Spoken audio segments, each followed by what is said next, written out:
ইনকিলাব জিন্দাবাদ। জানিয়ে দিব হাতে থাকা সর্বশেষ আপডেট বাংলা সংবাদ। প্রথমেই সংবাদ শিরোনাম।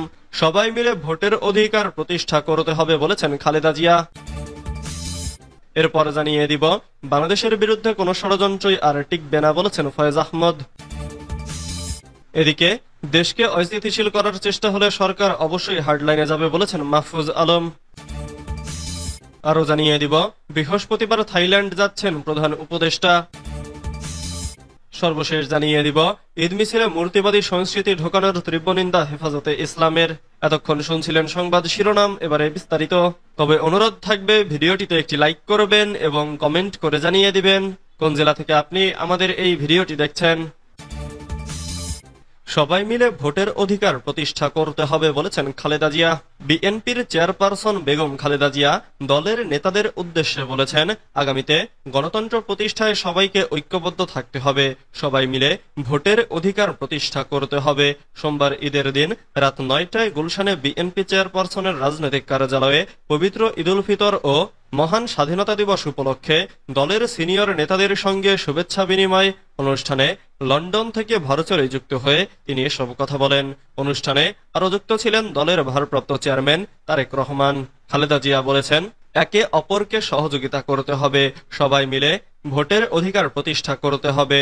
শুরুতে স্বাগত বক্তব্যে দলের ভারপ্রাপ্ত চেয়ারম্যান তারেক রহমানকে অভিনন্দন জানান বিএনপির মহাসচিব মির্জা ফখরুল ইসলাম আলমগীর। এরপর ভারপ্রাপ্ত চেয়ারম্যান সবাইকে ঈদের শুভেচ্ছা জানিয়ে দলীয় চেয়ারপারসন বেগম খালেদা জিয়াকে বক্তব্য রাখার অনুরোধ করেন।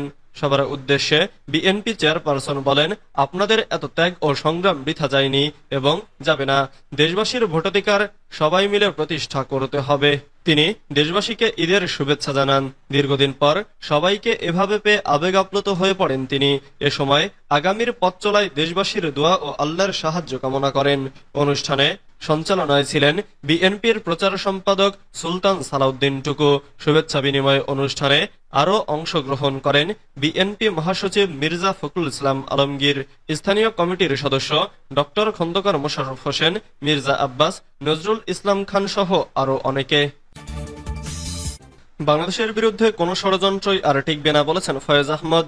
প্রধান উপদেষ্টার সিনিয়র সহকারী প্রেস সচিব ফয়েজ আহমদ বলেছেন, সরকার গঠনের পরপরই আমরা দেশি ও বিদেশি গণমাধ্যমে এক ধরনের তথ্য সন্ত্রাসের কবলে পড়ি। প্রচুর গুজবের উপর ভিত্তি করে ভারতীয় গণমাধ্যম বাংলাদেশের বিরুদ্ধে, সার্বভৌমত্বের বিরুদ্ধে, বাংলাদেশের ধর্মীয় সম্প্রীতি নষ্ট করার জন্য পরিকল্পিতভাবে নানা ষড়যন্ত্রমূলক সংবাদ প্রকাশ করেছে। ভারত সংবাদ প্রকাশের নিয়মনীতি কোনো কিছুই মানেনি। তাদের সংবাদের মধ্য দিয়ে বাংলাদেশের বিরুদ্ধে যে গভীর ষড়যন্ত্র, সেই ষড়যন্ত্র আলহামদুলিল্লাহ ইতোমধ্যে ভেস্তে গেছে। বাংলাদেশের বিরুদ্ধে কোনো ষড়যন্ত্রই আর টিকবে না। ভারতের সংবাদকে আমি সংবাদ বলছি না। তথ্য প্রকাশ হয়েছে, মিথ্যা গুজব, এরকম ফেক নিউজ প্রচার হয়েছে, সেগুলোকে আমাদের মোকাবেলা করতে হয়েছে। ধীরে ধীরে সেই সংখ্যাটা কমেছে।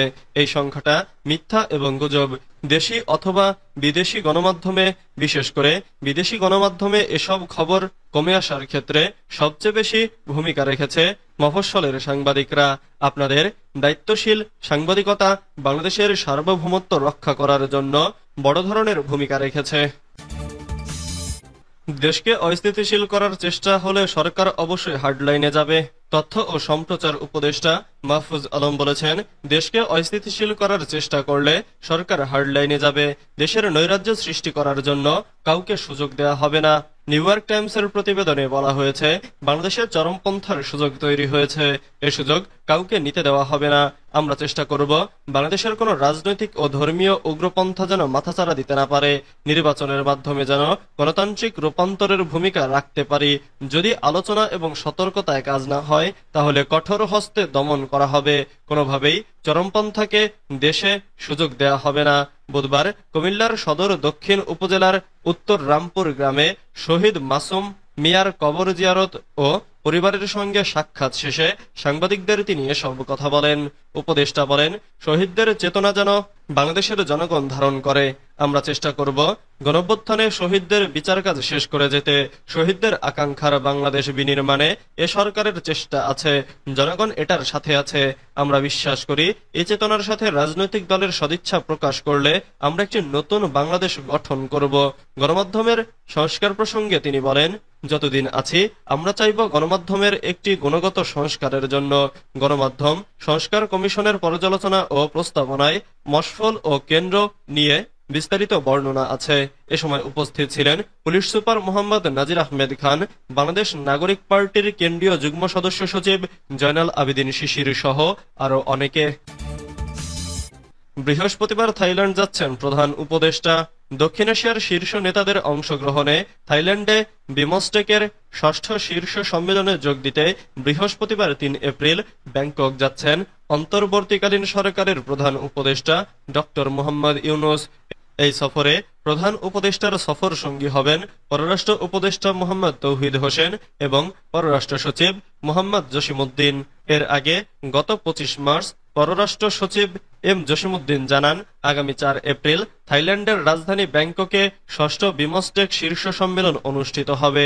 এই শীর্ষ সম্মেলনে যোগ দিতে প্রধান উপদেষ্টা আগামী ৩ এপ্রিল ব্যাংককে পৌঁছাবেন। পররাষ্ট্র সচিব জানান, আগামী ২ এপ্রিল ব্যাংককে অনুষ্ঠেয় বিমস্টেক সদস্য রাষ্ট্রসমূহের পররাষ্ট্র সচিব পর্যায়ের ২৫তম সভায় আমি অংশ নেব এবং এছাড়া পররাষ্ট্র উপদেষ্টা আগামী ৩ এপ্রিল ব্যাংককে অনুষ্ঠেয় ২০তম বিমস্টেক এর মন্ত্রী পর্যায়ের সভায় অংশ নেবেন। প্রধান উপদেষ্টা শীর্ষ সম্মেলন শেষে আগামী ৪ এপ্রিল বাংলাদেশের উদ্দেশ্যে রওনা হবেন।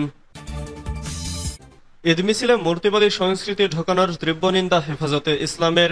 সংস্কৃতি মন্ত্রণালয়ের উদ্যোগে আয়োজিত ঈদ মিছিলে মূর্তিবাদী সংস্কৃতি ঢোকানোর তীব্র নিন্দা জানিয়েছেন হেফাজতে ইসলাম বাংলাদেশের আমির আল্লামা মুহিবুল্লাহ বাবুনগরী ও মহাসচিব আল্লামা সাজিদুর রহমান।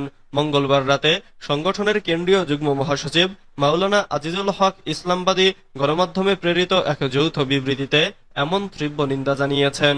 নতুন বাংলাদেশে মুক্ত ও নিরাপদ পরিবেশে ঈদ উদযাপনের জন্য অন্তর্বর্তীকালীন সরকারকে ধন্যবাদ জানিয়ে উক্ত বিবৃতিতে তারা বলেন, সুলতানি বা মুঘল আমলের কয়েকশো বছরের পুরনো ঐতিহ্য ঈদ মিছিল ফিরিয়ে আনার মধ্য দিয়ে বাংলাদেশের মুসলমানদের সাংস্কৃতিক পুনর্জাগরণের যাত্রা শুরু হয়েছে বলে আমরা মনে করি।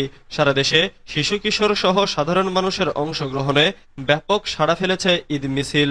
কিন্তু অত্যন্ত দুঃখজনকভাবে সংস্কৃতি মন্ত্রণালয়ের আয়োজিত ঈদ মিছিলে বিভিন্ন মূর্তির সমাহার ঈদের মূল স্পিরিটের সঙ্গে সাংঘর্ষিক।